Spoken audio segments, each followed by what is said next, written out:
Hey everyone, tonight we're heading east, not to a castle, not to a plague ward, but to the open, blood-soaked plains of the 13th century, where you are not just outnumbered, you are owned. You're no soldier, no warlord, no hero. You're one of the lucky few who survived the first wave, the siege, the arrows, the fire. And now you belong to the horde. You don't speak their language. You don't know their laws. You only know that every day is a new test of whether you're still useful or next to die. This isn't just about chains. This is about what happens when survival means obedience, and obedience means losing your identity. So lie down and listen carefully, because tonight you'll learn what it was like to be a Mongol prisoner, and why mercy was the rarest thing on earth. Before we begin, consider liking this video, subscribing to the channel, and commenting what time it is where you're listening from. Because while the Mongols never let their prisoners speak, we'd love to hear your voice. Now, tighten your ragged cloak, avoid the gaze of the guards, and follow the trail of blood into the silence. Your sentence has just begun. You wake to the sound of the wind, but it's not natural. It whistles through a crack in the wall with a tone like a blade drawn across bone, sharp, dry, endless. Then you hear something worse. Silence. The kind of silence that feels unnatural, like the world is holding its breath, like the birds have fled, like something is circling just out of view, waiting to pounce. You don't know what hour it is, only that it's still dark, and your mouth is dry, too dry. You've been sleeping in your clothes again, sleeping with your boots on, your knife under your blanket, your back to the wall, because you know what's out there, and it isn't just horses. You're not a soldier. You were never trained to fight, never handed a sword, never taught the difference between an arrowhead and a bodkin. But now you sleep beside men who used to be bakers, butchers, scribes, men who pray in whispers and weep when they think no one can hear. They've all seen the fires from the hills.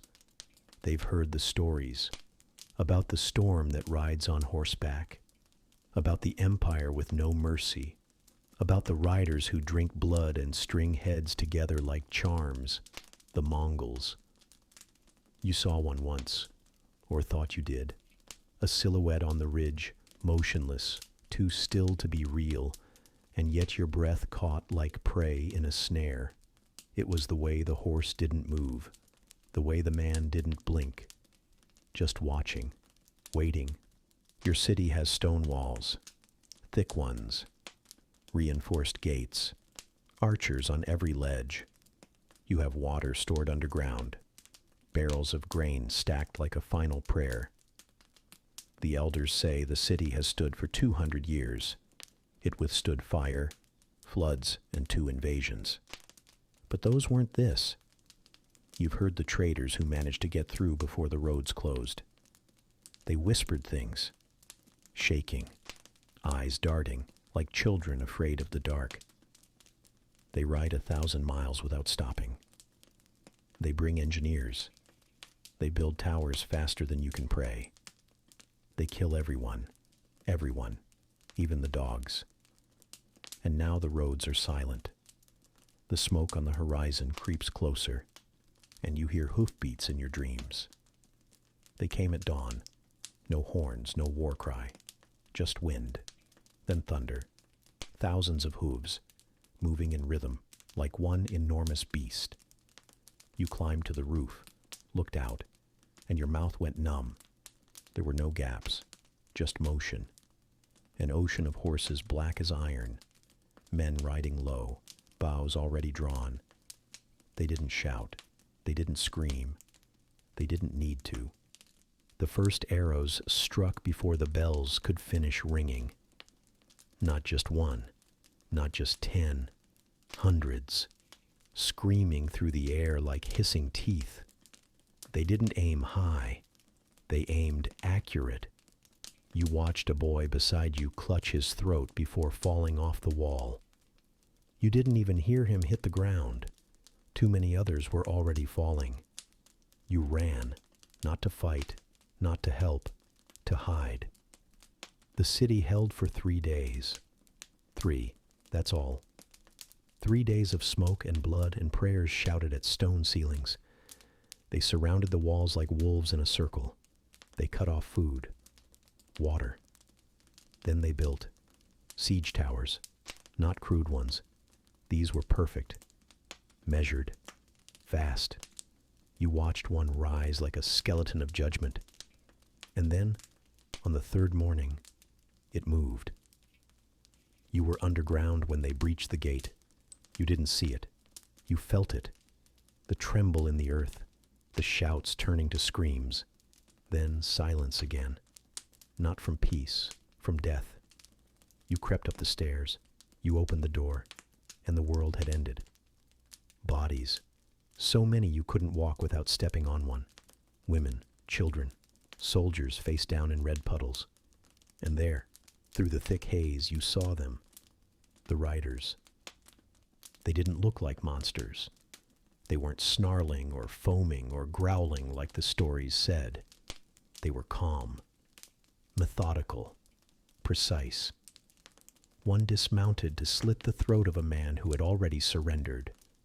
Another collected ears and tied them to his belt like trophies. And all of them wore the same expression.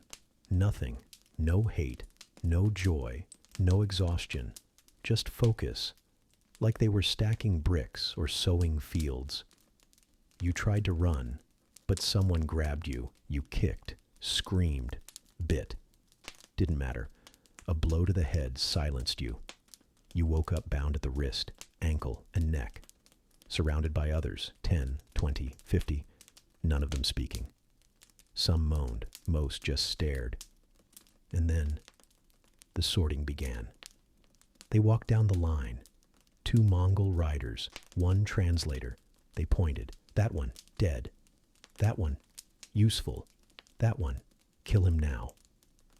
You couldn't understand their words, but you understood the rhythm. A man tried to plead. They slit his stomach open and kept walking. Another tried to run. He got 5 steps before an arrow took out his spine. Then they reached you. The one in front looked young, maybe 20, but his eyes, they were older than the city you lived in. He looked at you, tilted his head. You didn't blink. And slowly, he nodded. They didn't free your wrists, but they let you live. And that was worse, because the ones who died didn't have to march. They drove you out of the city with whips, not yelling, whistling. And if you didn't move fast enough, they didn't shout. They just struck, not to warn, to bleed. You walked through what used to be your home. The buildings were still standing, but there was no one left inside. Smoke drifted from temples. Blood pooled in market stalls. A child's shoe lay on a step beside a torn piece of hair. You didn't look back. You didn't dare, because now you were one of them. They herded you across the plains. No food, no water, only movement. Every night, someone collapsed. Every morning, someone didn't wake up, and no one cried for them, because if you slowed down, you joined them. You thought you'd get used to the pain, but it wasn't just pain. It was hunger with no end, thirst like dust in your throat, fear like a blade brushing your spine every minute, and above all, the eyes, always watching, always measuring. The Mongols didn't sleep like you did. They didn't eat like you did. They didn't feel like you did. They were built for this. You were not. On the 7th day, they let you drink. 1 sip, then another, and then a hand on your shoulder. Not gentle, guiding. You turned and saw your captor, the one with old eyes. He handed you a chunk of bread. Hard, stale. You hesitated. He didn't wait for thanks. He just walked away. And for a second, you forgot you were a prisoner. Then you saw what he fed the man next to you. A finger. You learned the rules without words. Don't speak unless spoken to. Don't eat more than you're given. Don't run. Don't pray. And never ever look them in the eyes. You learned who survived. The quiet, the obedient, the invisible. You became all three. You stopped asking how long it would last, because time didn't work anymore. You marched. You woke. You marched again. No end. No names. No tomorrow. Only the next command. You weren't human now. You were something else. You were owned. The world stopped having names a long time ago. You don't know the name of the place you left behind. You don't know where you are now. You don't know where they're taking you.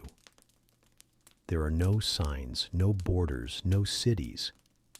Just dirt and ash and what's left of other people's lives scattered across the earth. You don't ask questions. You just march. The line of prisoners stretches far, longer than you can see. Some are young. Some are old. Most are barely walking. All of them are silent. Because silence is safer. The Mongols ride beside you, sometimes in front, sometimes behind, sometimes not visible at all. But you know they're always there. You hear the creak of leather, the clink of arrows, the breath of horses. They don't say much, but they whistle to one another. Not songs, commands, short, sharp bursts that carry across the open land like cold wind. You don't know what they mean. You don't need to. You've learned that when you hear the high whistle, you stop. When you hear the low whistle, you move. When you hear the sharp rising one, you pray.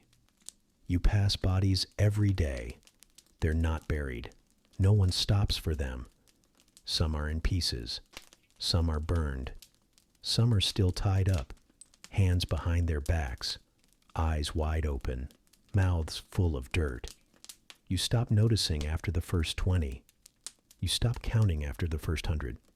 The earth here is strange, dry, pale, cracked. You see bones poking out of it like weeds, spines, fingers, ribs. Not ancient bones, not forgotten relics, recent, still pink, still ragged, still stinking.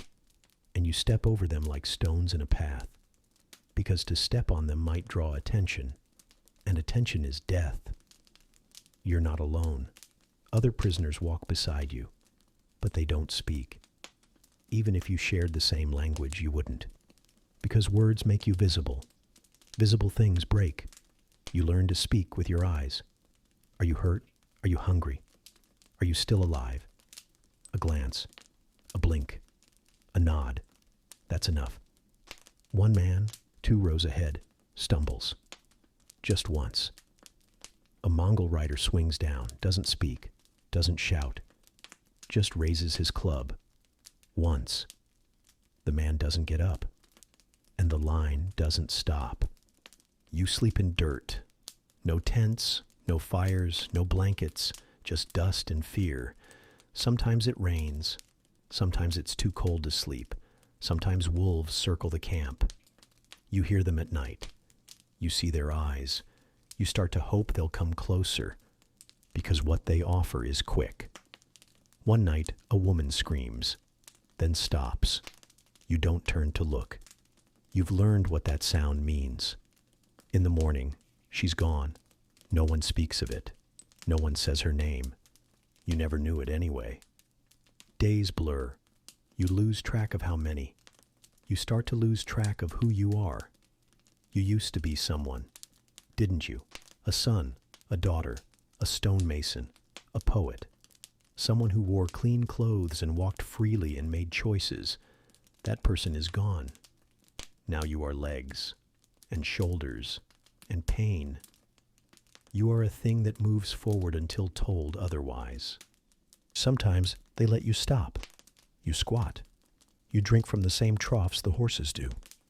You eat whatever they throw you. One night it's meat, hot, greasy, oddly sweet. You eat it too fast, too greedy. Later that night you find a fingernail in the bone. You vomit. No one comforts you.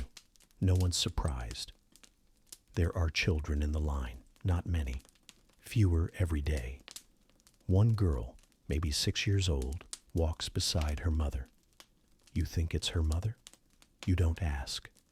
They whisper to each other at night. The mother braids the child's hair in silence. One morning, the child is gone. No body, no blood, just gone. The mother doesn't cry. She just keeps walking. You pass a burned village, still smoldering. There are no survivors, just remains. Charcoal beams, a pot cracked in half, a doll melted into the mud, and someone's hand, severed, gripping a spindle. You don't flinch. You don't feel. You just keep walking. Another prisoner breaks. Not his body, his mind. He starts laughing, loud, wild, hysterical. The Mongols don't even dismount. One arrow, through the throat. He falls like a dropped bag of flour, and that's it. After that, even the children stop making noise. You reach a crossroads, not of paths. There are no roads here, but a place where decisions are made. Two Mongols begin to divide the line, left, right, left, right. They don't explain. You don't ask. When they point at you, you go right. You don't look back. You never find out what happened to the ones who went left. You cross rivers, not on bridges. There are none. You wade, you swim. Sometimes you fall. If you're lucky, someone pulls you up. If not, you drown. You watch a man vanish under the current. He doesn't fight. Maybe he was tired. Maybe he was smart. You walk until your feet bleed. Then you keep walking. You walk until you forget the taste of clean water. Then you keep walking. You walk until your skin cracks from sun and wind. Then you keep walking. And one day, you wake up and realize you don't expect to stop, not ever. Then, one morning, they do stop. No warning, just stillness. You expect a command, a whistle, but nothing comes. You glance up and see it, the camp. Not a village, not a fort, a moving city. Tents bigger than houses, flags whipping in the wind, fires already lit, and horses, so many horses, more than you've ever seen. Tied, herded, brushed, fed, treated better than any prisoner. You're herded toward it, and for a moment, just a moment, you feel relief. Stupid. As you enter, you see the other prisoners. Dozens, hundreds, eyes like yours, wrist scars, sunken cheeks, hands that shake when food is near. And the guards, they're smiling, not kindly, knowingly, like butchers on market day. They give you a number, not a name, not a place, just a number. It's spoken in their language. You repeat it. Wrong. A slap corrects you. You try again. Right. Now it's yours. They don't put you in chains. They don't need to, because by now, you wouldn't run. Where would you go? You're given a task. Shovel dirt, tend fires, sharpen stakes. If you're slow, they hit you. If you're fast, they hit you harder, because now you're valuable. You're a tool, and tools don't complain. That night you're allowed a fire, small, cold, but it's something. You sit beside it, not for warmth, just for memory. You close your eyes. Try to recall your home, the roof, the door, your name. It's all drifting away, like smoke, and tomorrow, it will be gone. You never imagined a whisper could carry so much weight. But here, a whisper means warning. A look means punishment.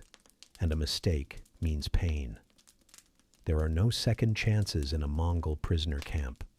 there is only the whip. It's not what you expected. Not a coiled leather strip with a snap at the end. Not the kind used by angry merchants or cruel guards in your old city. This one is rawhide, soaked in horse urine, dried until it's stiff enough to split skin on the first strike. The handle is polished bone. Sometimes when it's not in use, it sits coiled next to a bowl of cooked meat. They keep it in view, not as a threat, as a reminder. You learn quickly, because pain makes for an excellent teacher. On your second morning in the camp, you overslept. Just once. You woke with a start, your body stiff from cold, your mind fogged by starvation and the heavy weight of not caring whether you woke up at all. But the others were already moving, shoveling ash, scrubbing cauldrons, lifting crates. You rose too slowly. That's all it took. One of them noticed. You didn't see which one.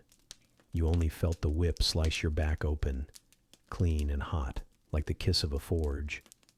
The second strike didn't land, because you were already moving. That was the first lesson. Never be still. Stillness is the same as defiance. The second lesson, you are not a person. You're meat, bone, heat, movement. You don't ask why. You don't offer opinions. You don't speak unless directly ordered to. Twice. You saw a man try. A craftsman from the West, judging by his accent. He tried to ask about his son. The Mongol didn't understand. Or maybe he did. Either way, he didn't respond. He just took the man's tongue, not with a knife, with a hook. There is no sympathy among the guards. They don't argue. They don't debate. They execute. You steal, you lose a hand. You speak out, you lose a tooth. You try to run, you lose everything. They don't gloat. They don't smile. They don't even raise their voices. Discipline is silent, which makes it worse. You try to become invisible. You walk where told. Carry what's given. Eat what's thrown. You don't make eye contact. You bow your head just slightly. You keep your mouth closed, even when your teeth chatter from cold. And still, you're hit. Not because you did anything wrong, but because someone else did. And the Mongols believe in group punishment. One morning, someone dropped a pot. Clay shattered. The guard didn't ask who. He just counted 5. You were number 4. The lash struck your legs this time. You couldn't walk straight for 3 days. No one apologized. Not the prisoner who dropped it. Not the guard who struck you, because apologies are for equals. And you are below even that. They test you, not just with pain, with tasks. You're given a water skin and told to fill it. But the river is 2 miles away. If you return too slowly, you're whipped. If you spill even a few drops, you're whipped. If you stop to rest, you don't come back. The third lesson, never assume you're safe, not even when things seem better, especially not then. You're fed warm broth one day, told to sit. You think it's a reward. You even let your muscles relax. Then the questioning begins, not with words, with gestures. They point at a drawing in the dirt, a building, a wall, a gate. You don't understand. You shrug. Wrong answer. They dunk your head in a barrel. Hold it, hold it, hold it, until your body thrashes. Then they let go. You vomit in the dirt. Then they draw again. Slower. Now you understand. They want maps, information, tactics. You try to answer. You draw a circle, a wall, a bridge. They nod. Then they beat you anyway, because hesitation is betrayal, and betrayal must be punished, even if it's imagined. Every part of camp becomes a test. Fetch firewood, dig trenches, feed horses, clean latrines. But it's never about the task. It's about how you do it. Too fast? Suspicious? Too slow? Lazy? Too quiet? Hiding something? Too loud? Disrespectful? You learn that balance is everything. But no one tells you what the balance is. You're supposed to just know. And if you don't, the whip teaches you. The guards change daily, but the rules don't. No smiles, no small talk, no names. They don't call you prisoner. They don't even call you you. They call you by your number or a gesture, sometimes just a whistle. You respond like a dog, because dogs are allowed to live. You begin to forget your old language, not because you've learned theirs, because you haven't used yours in weeks. You hear your name in a dream and don't recognize it. You wake up crying, and you don't know why. One day, you're ordered to build, not a shelter, not a wall, a platform, wood, heavy beams, rope. You don't know what it's for. You build it anyway. They tie someone to it, a man who tried to flee. He's stripped, beaten, then tied in place. He's not killed, just left there. For the birds, for the flies, for you. You're forced to walk past him every day, to remind you that pain is not the worst thing. Lesson 4. Pain fades, fear doesn't. Some prisoners disappear. You don't know where they go. You don't ask. You only notice the spaces, the empty beds, the bowl untouched, the missing shadow during morning roll. One day, you're told to dig a wide hole, then another, then 10. You don't ask why. You already know. That night, carts arrive, covered in linen. You don't lift the covers. You shovel dirt and pretend you didn't feel the weight shift as you drop them in. You stop thinking of escape, not because you couldn't run, but because you know what happens when others do. They don't chase, they wait. And when they catch them, they invite everyone to watch. You saw a man tied to a post. Then the dogs came. You didn't look away. Because not looking was safer. You lose track of time again. Seasons don't matter here. Only orders, only commands, only the whip. And then, one day, you realize something terrifying. You don't flinch anymore. Not when they shout. Not when they raise the whip. Not when another prisoner screams. You just accept. Because fear takes energy, and you don't have any left. You are broken. Not all at once, not like a shattered plate, but slowly, like leather soaked in water, bent, warped, reshaped. Now when they call your number, you don't hesitate. You don't hope. You don't remember what hope feels like. You were once someone, but that was before. Now you are obedience. Now you are muscle and silence. Now you are disciplined. They don't say it. No one stamps your forehead. No one reads a verdict or holds up a parchment. But you know. You feel it in the way they look through you now. The way you're no longer feared or hated or even noticed. You've become part of the inventory. Like a cart, a saddle, a length of rope. You're owned. It starts with the mark. At first, it's just a smear of black paint on your wrist. Doesn't hurt. Just a swipe of sticky charcoal and resin. You think it'll wash off.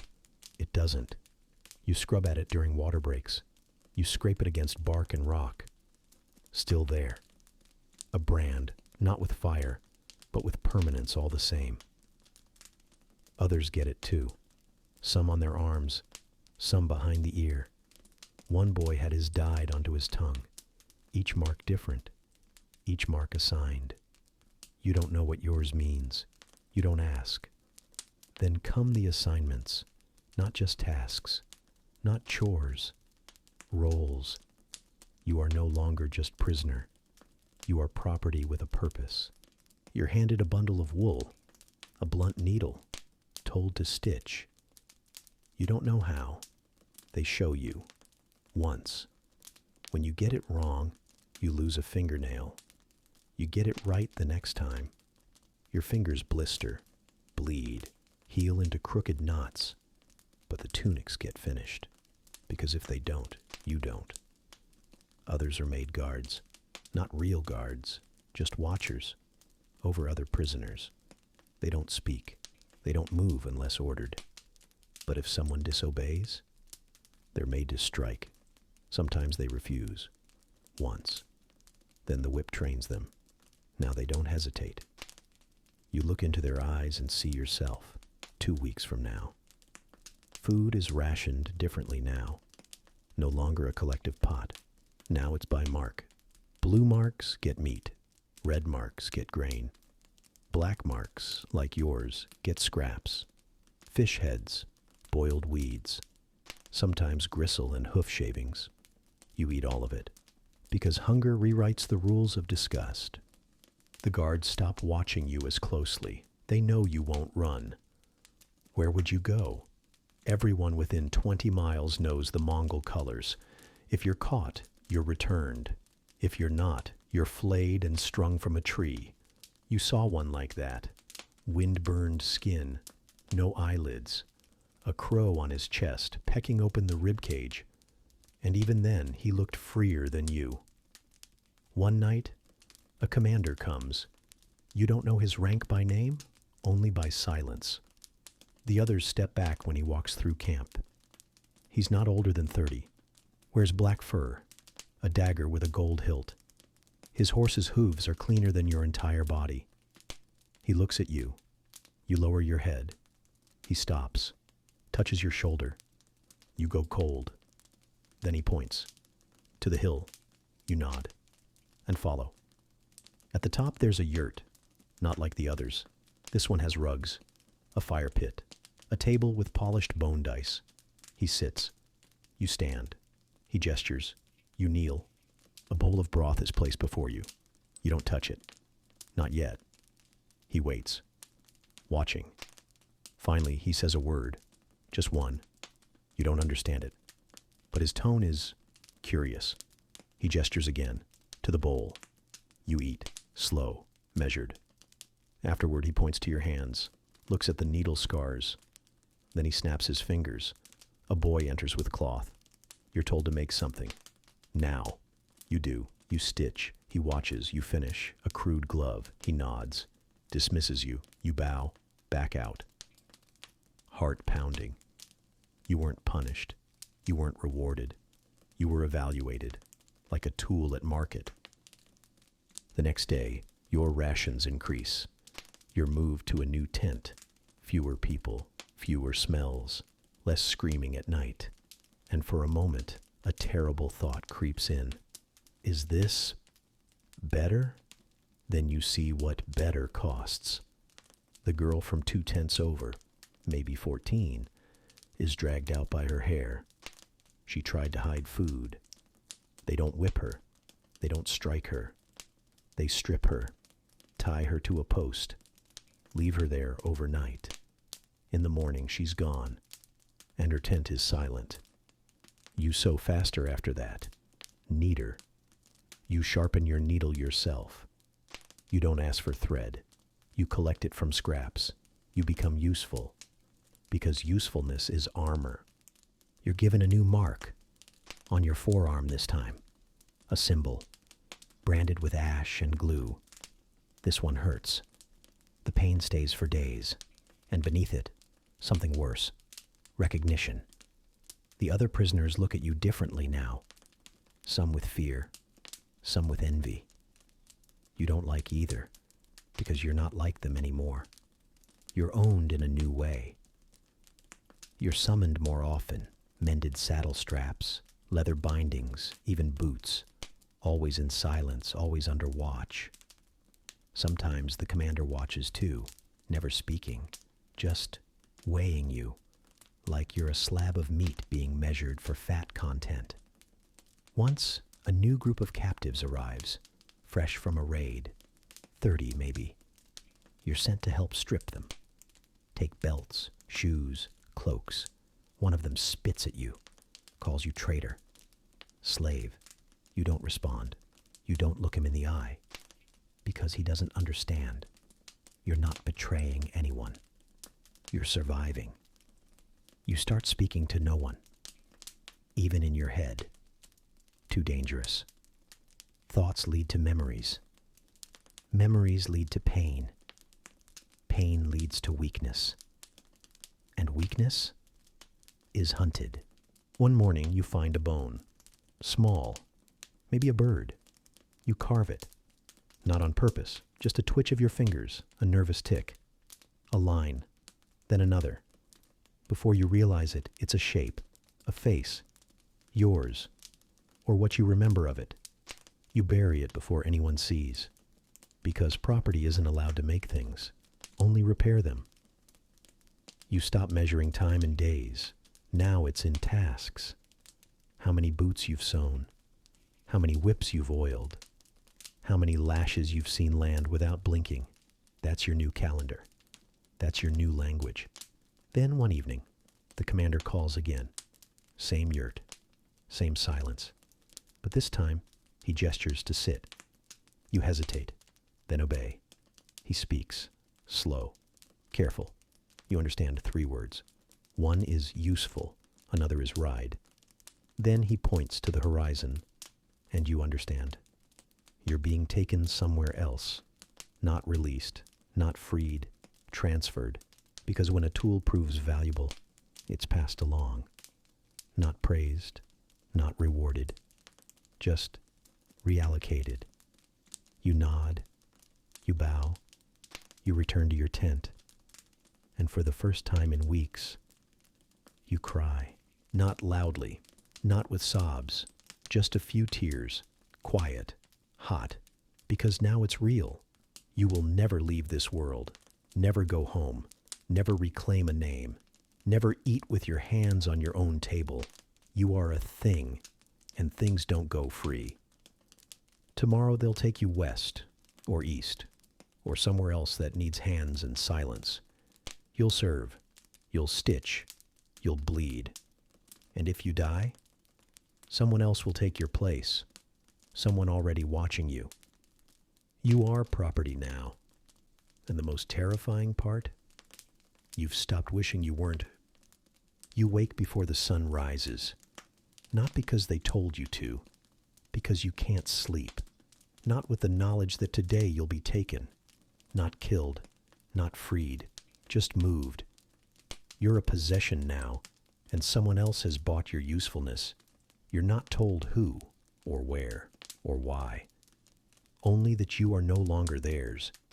You are someone else's problem now. They don't let you walk. That would be too slow. They tie you to the back of a horse cart.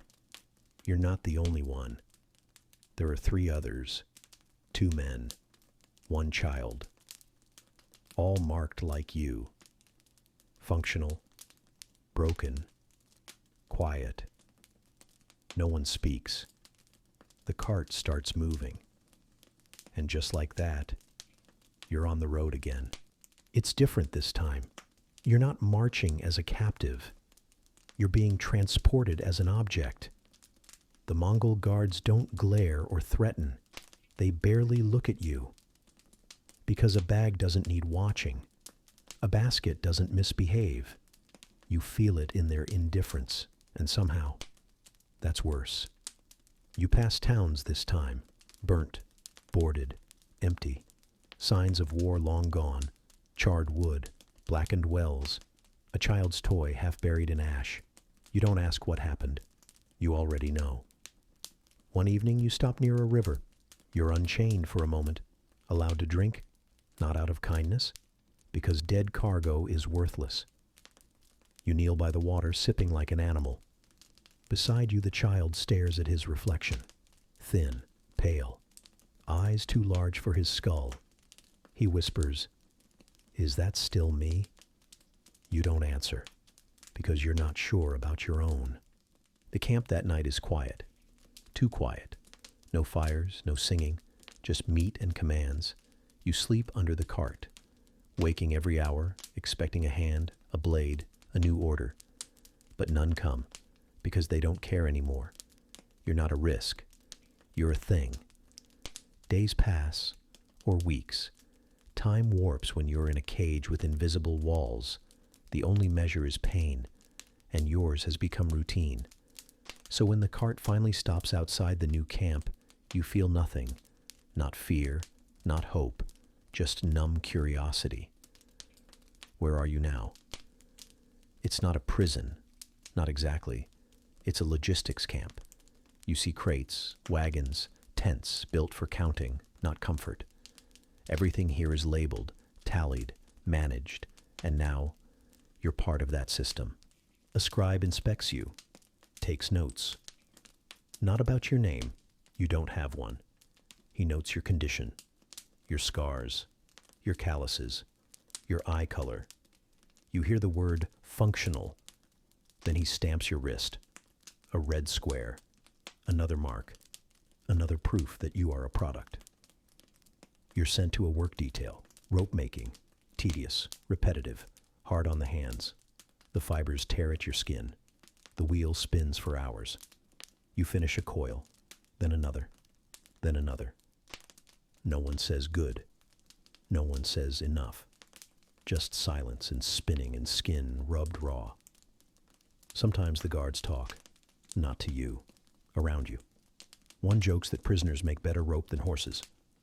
Another calls you ghost skin because you're so pale. You don't flinch because reacting is dangerous. And besides, they're not wrong. You are a ghost now, drifting, used, unseen. Then one morning, you're chosen again, not for punishment, for exchange. A trader arrives, not a Mongol, a Persian by the look of him, silks, rings, teeth stained red from berries. He walks among the prisoners like a buyer at market. He pokes your ribs, lifts your chin, asks about your needlework. You don't speak. The guard does. She makes gloves, saddlebags, can work in cold. The man nods. You're sold. No money changes hands, just a horse, a box of dried figs, a bow.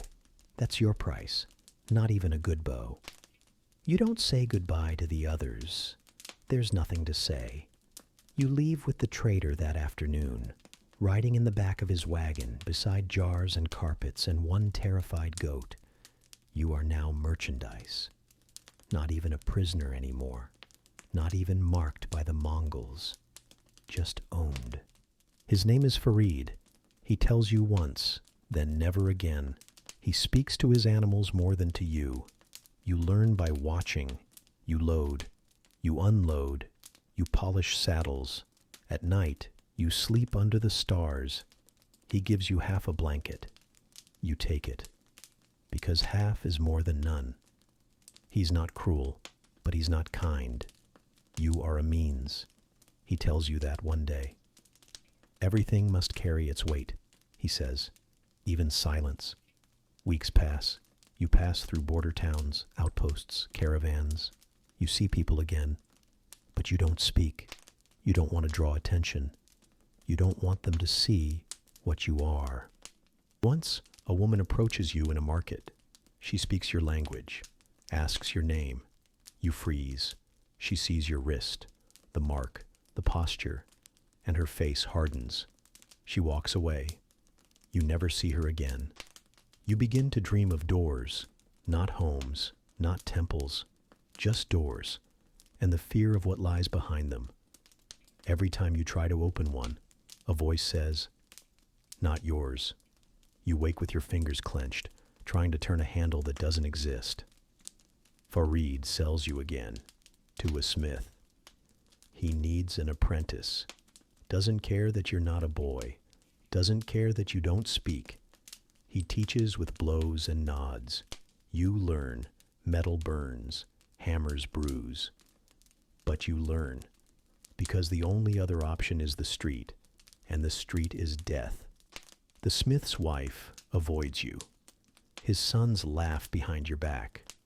But they don't stop you from sleeping in the shed or eating the burned crusts.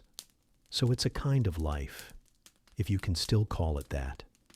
One day, a new shipment of iron arrives. You help unload it.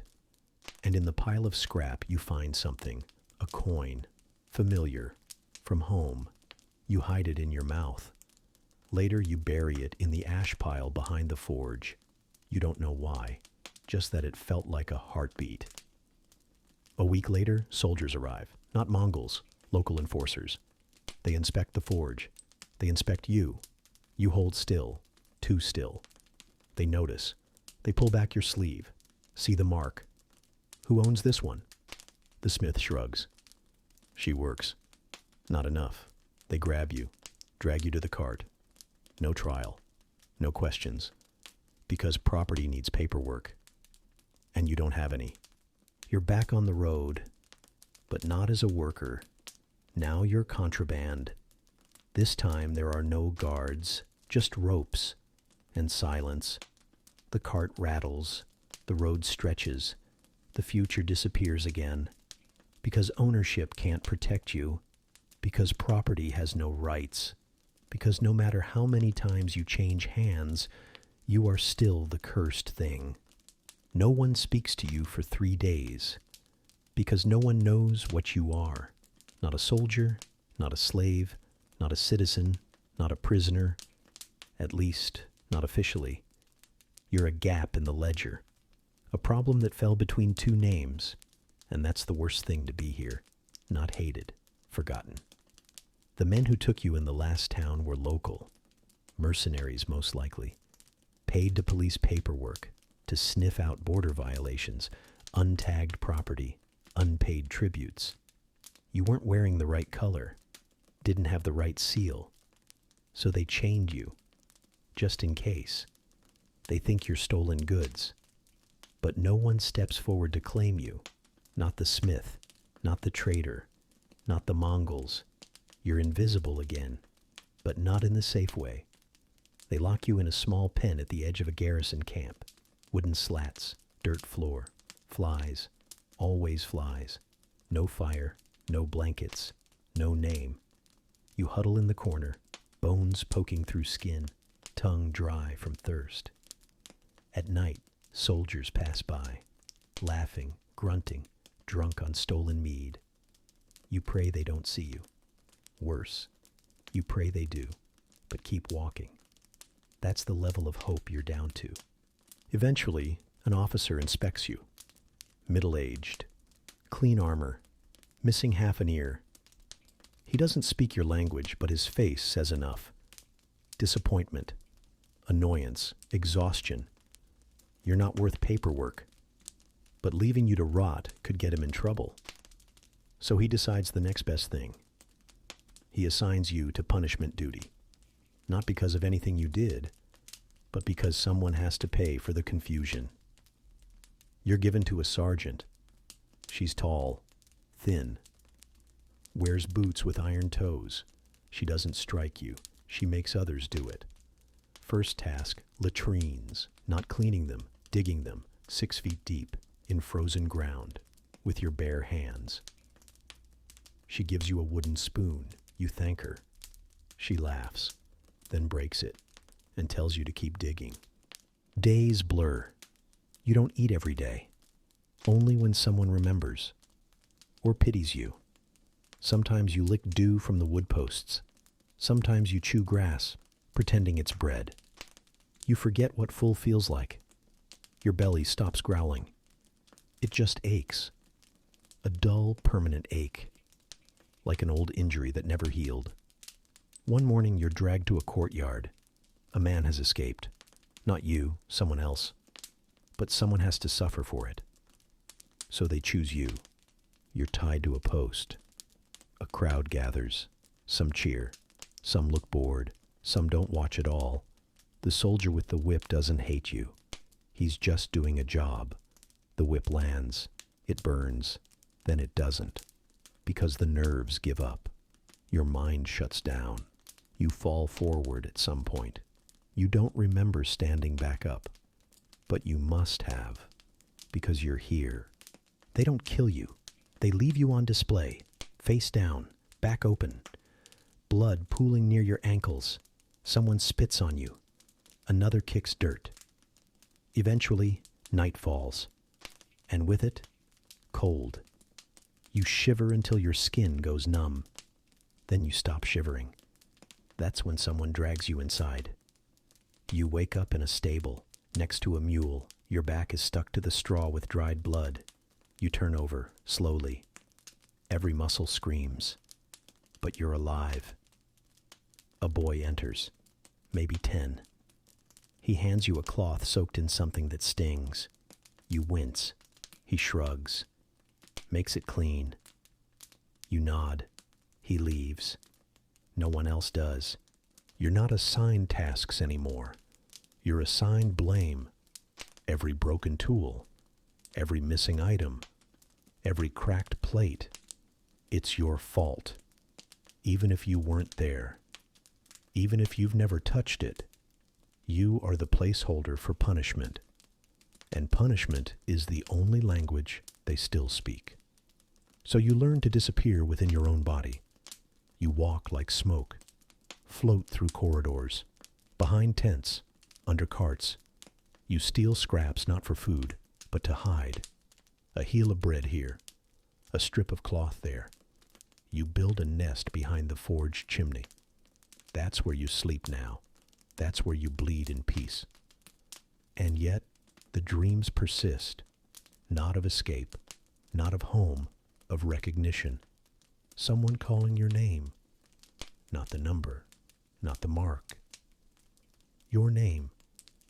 The sound of it shocks you awake every time. Then one day, everything changes again. A new army arrives. Real soldiers, banners, horns, armor that doesn't rattle when they march. The garrison scrambles. Clean up, organize, hide the mess. You are the mess, so they chain you up.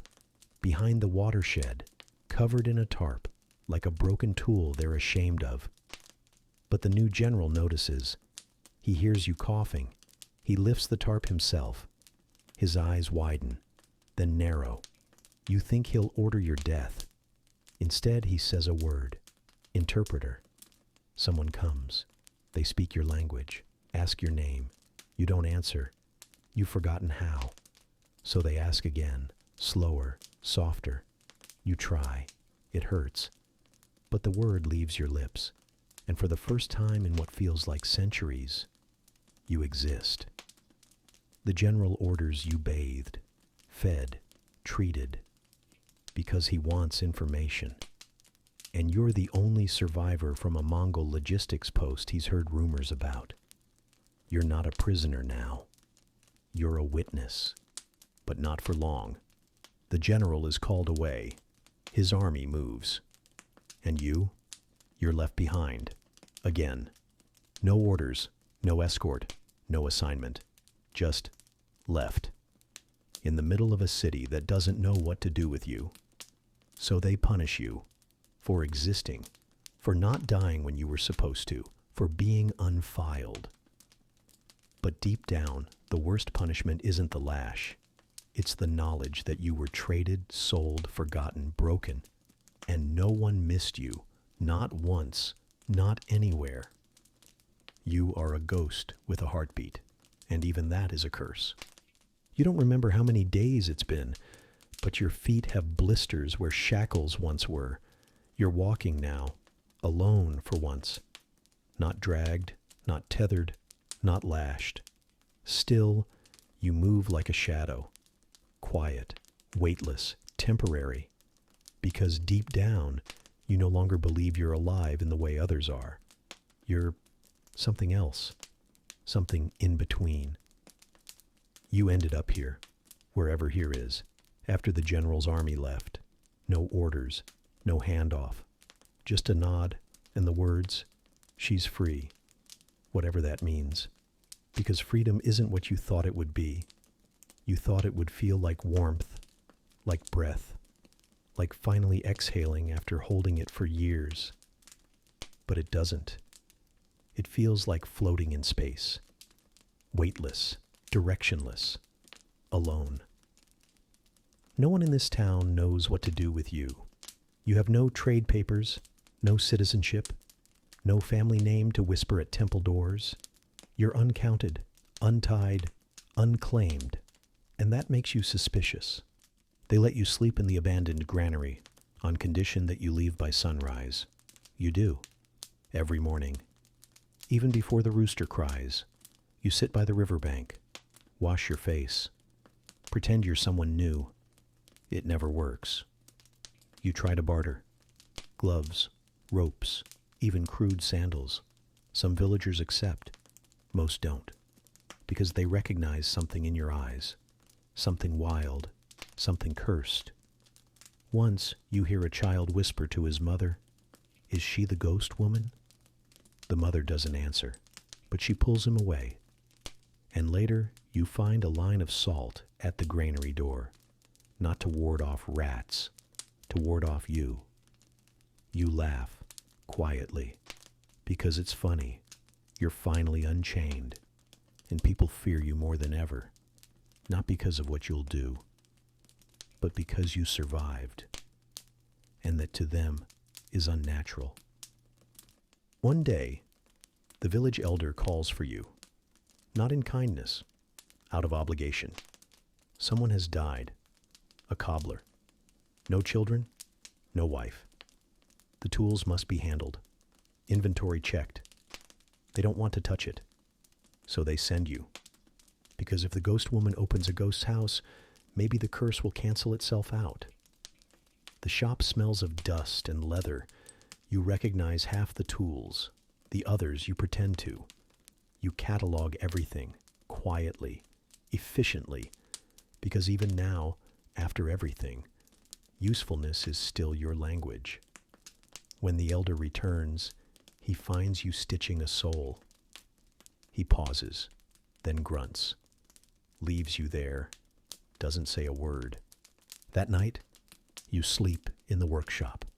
No straw, no blanket, just the warmth of worn shoes and old ghosts.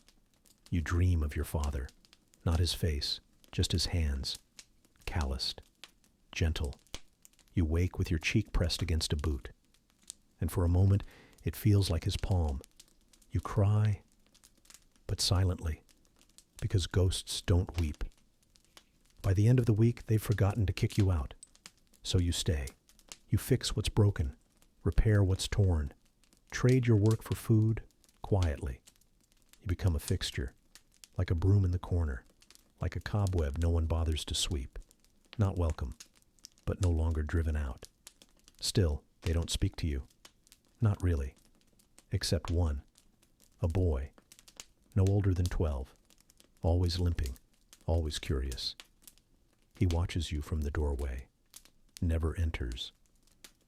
Until one day, he places a torn sandal on the step. You fix it.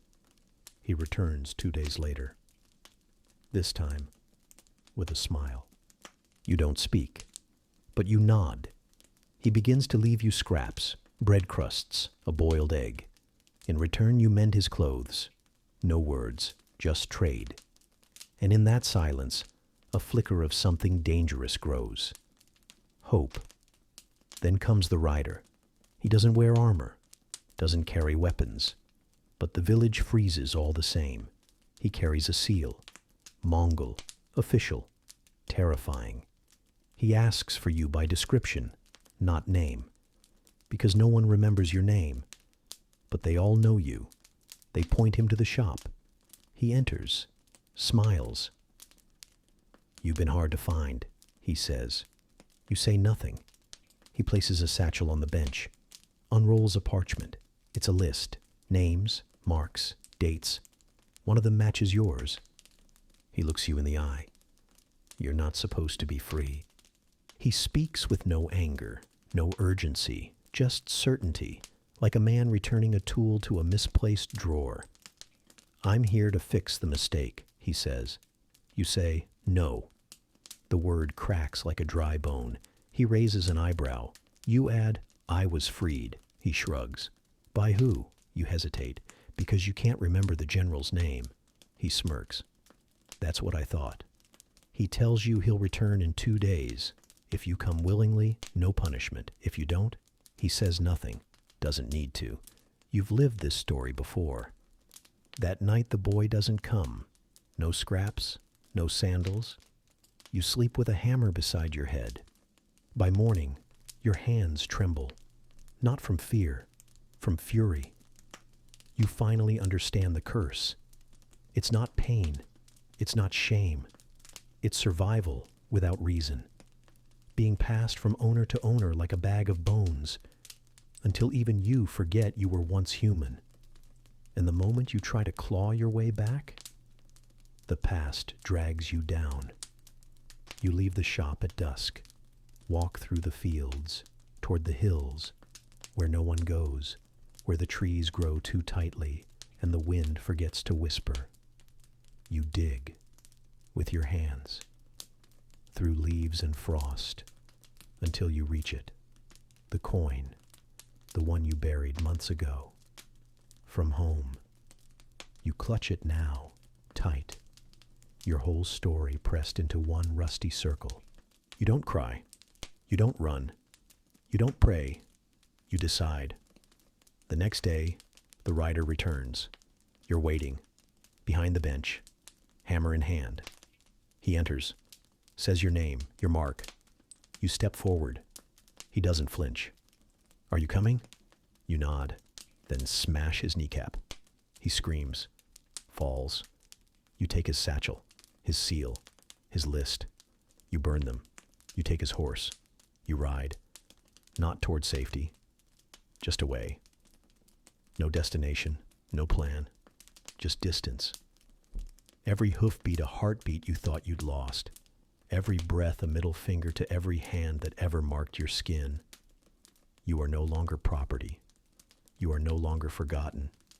You are something worse and something better. You are dangerous.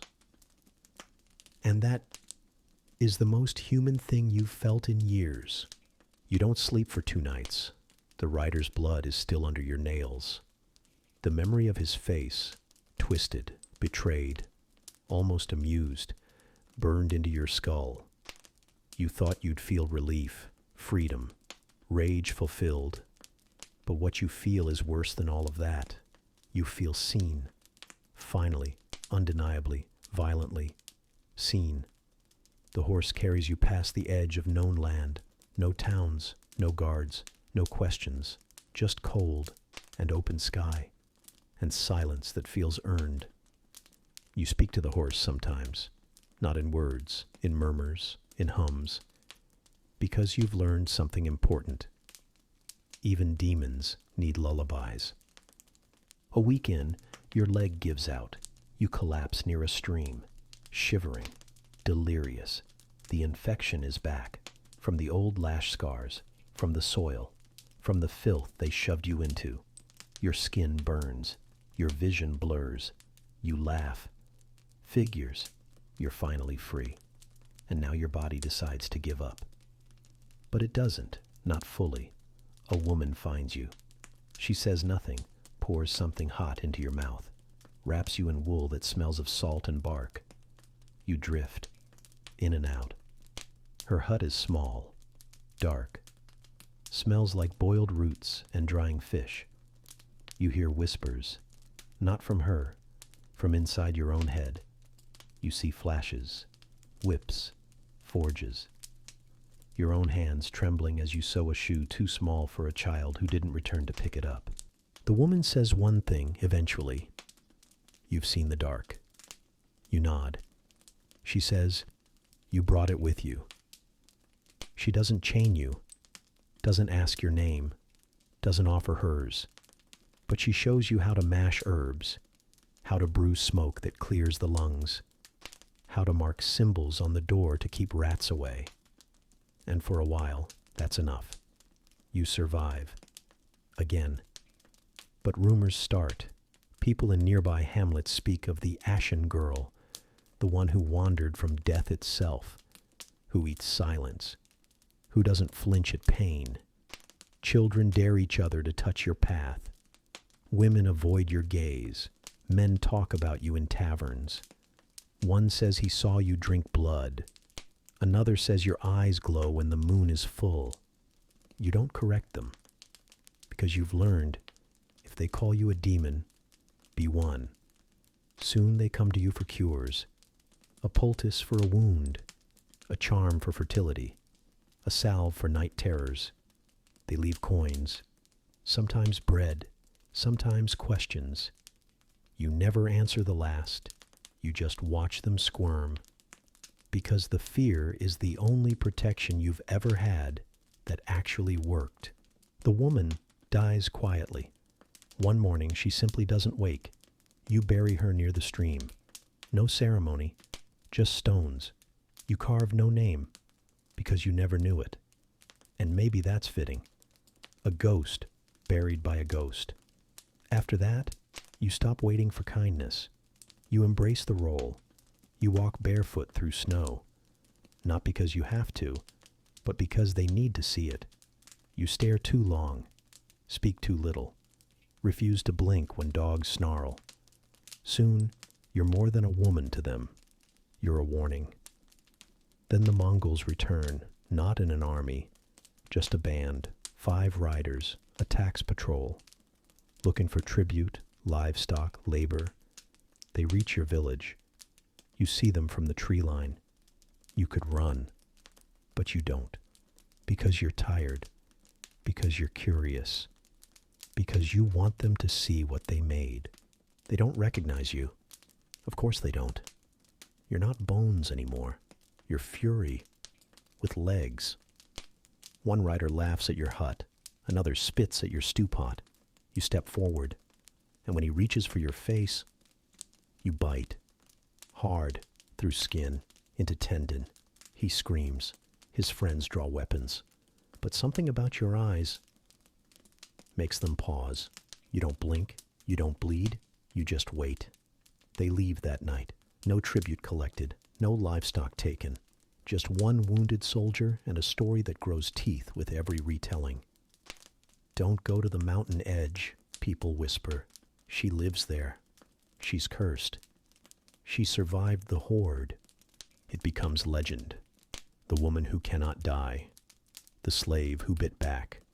The ghost that walks with bones in her hands. You lean into it. Carve strange runes. Speak to crows.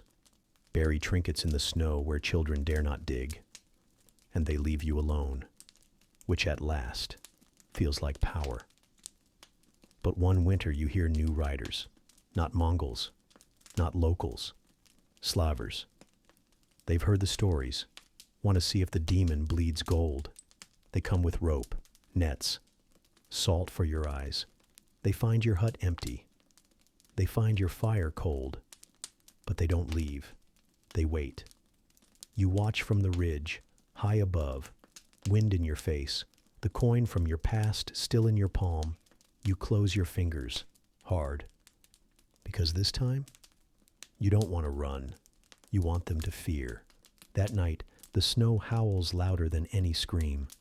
The men vanish, not all at once.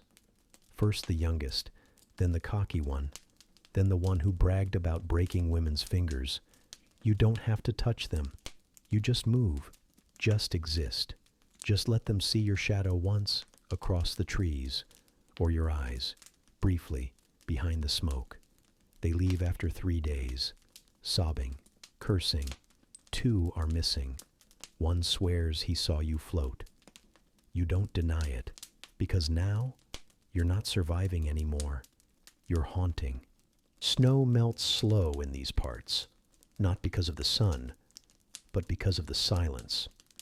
Spring comes in half-hearted whispers.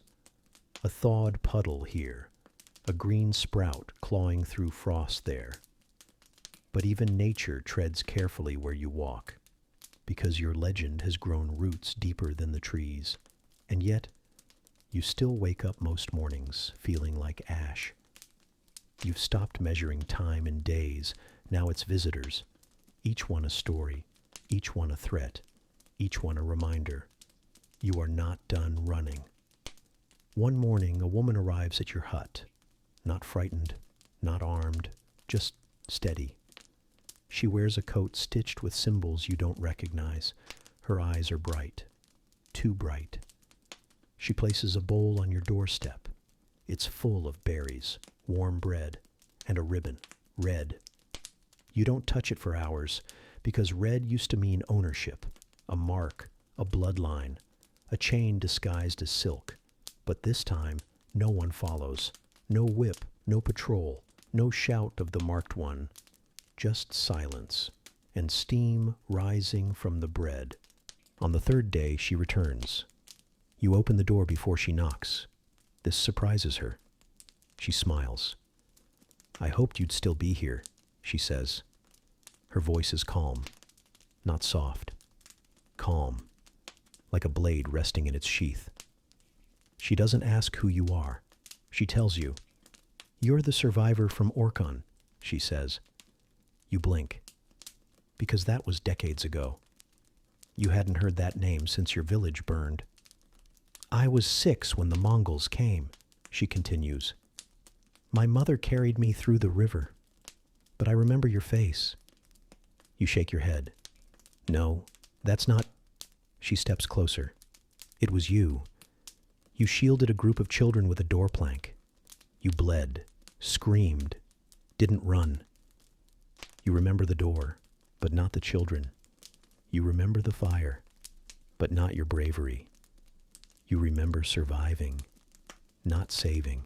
She places her hand on your shoulder. I've looked for you for years, she says. Then, we thought you died. You want to laugh, you want to scream, you want to vanish. Instead, you whisper, I did. She kneels, not out of reverence, out of recognition. I came to name you, she says. You feel your chest tighten. Because in all these years, no one ever offered you that. Not the Mongols, not the traders, not the guards, not even the boy with the crooked sandal. You were it. You, girl, thing, ghost, demon. But never you. She says a name. It doesn't sound like yours, because you've forgotten what that would even be. But it feels like yours, like dust settling, like water filling a dry mouth, like your spine remembering how to stand. Your mother whispered it when she died, the woman says. She asked someone to find you. You don't ask how she knows. You don't care if it's true, because suddenly you exist again, not as a myth, not as a wound, but as a person. She leaves the name behind, written on parchment, folded around a coin. Your coin, the one you buried, carried, cursed, almost swallowed during a storm to keep it from being stolen. Somehow, she has it. You stare at both objects for hours, the coin and the name. Then, for the first time in years, you say it, out loud. It feels like eating fire, then like drinking rain. The next day, you leave the hut, not because you're chased, because you're called. You walk through the forest, into the town beyond the ridge. People stop talking when they see you. Mothers pull children back. Elders lower their heads. But you walk differently now, because you have a name, and names are armor. You find the market, walk to a stall, buy a cloak, not with coins, with words. You say your name and that you were promised this by the gods. The woman behind the stall doesn't argue, because fear still works. But now, it's not the only tool you have. You rebuild, not your house, your story. You teach a girl to bind wounds, a boy to carve handles, an old man to forget his nightmares with herbs you once brewed in your cell. Someone knocks one day. You open it without fear. It's the boy from years ago, the one with the sandals, now grown. He doesn't speak. He kneels, not in worship, in apology. I should have helped, he says. You touch his shoulder. I survived, you say, and you brought me bread. Others follow. Whispers soften. The demon becomes a tale of warning, then a tale of strength, then a tale of survival. One winter, a girl shows up, eyes like yours, skin marked from fire. She asks if the stories are true. You say, which ones? She says, all of them. You say, no. Then, some were worse. You teach her everything, not because you want to be remembered, but because if another girl ever gets dragged through hell, you want her to know your name. And maybe, just maybe, when she says it out loud, in the darkness, it'll keep something evil from biting down. Because names are swords, too. The seasons pass more gently now. The snow still falls. The winds still cut. But they feel softer, as if even the cold has learned to respect you. Because you've lasted longer than anyone expected. Longer than the generals, the slavers, the priests with salt in their eyes. Even longer than the name they carved into your back. The name they wanted to erase you with. You remember the exact moment you stopped being afraid of death?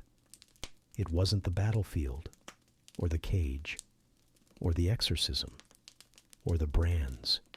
It was the night you looked into the eyes of the boy you once were, and saw nothing left to protect. Only then did the fear dissolve, and what remained was you. You don't live in the hut anymore. You moved to the edge of the village, near the ravine, where the wind sings through the trees like a flute made of bone, where the ground is too stubborn to grow anything soft, where no one bothers you except those who need something only you can give. And those people, they come. Mothers bring feverish infants. Men with frostbitten fingers beg for poultices. Children with haunted eyes sit at your fire and say nothing for hours. You don't charge them. You don't bless them. You don't tell them they'll be okay. You just sit and listen. And they heal. Not because you cured them, but because you didn't lie. One night a boy asks if the rumors are true. Did you really come back from the Mongols? You pause, then nod. He studies your hands. Did it hurt? You smile. It still does. The boy grows up to be a scribe.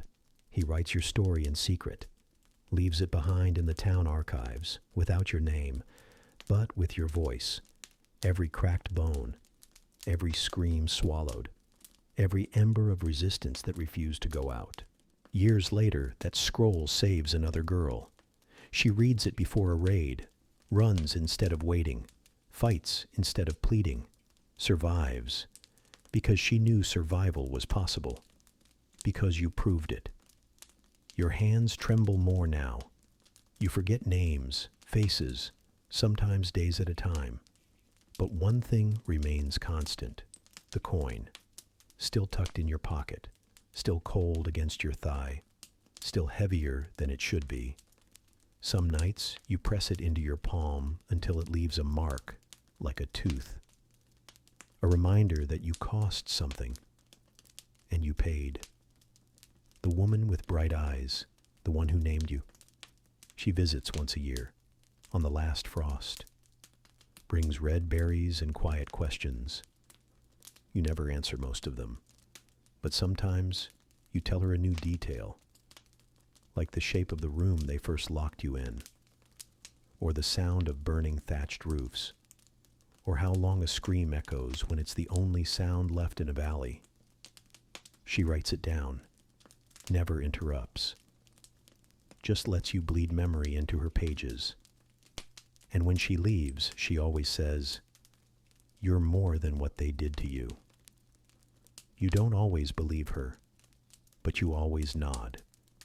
One spring, a man arrives with a horse. He's older, scarred, Mongol by blood.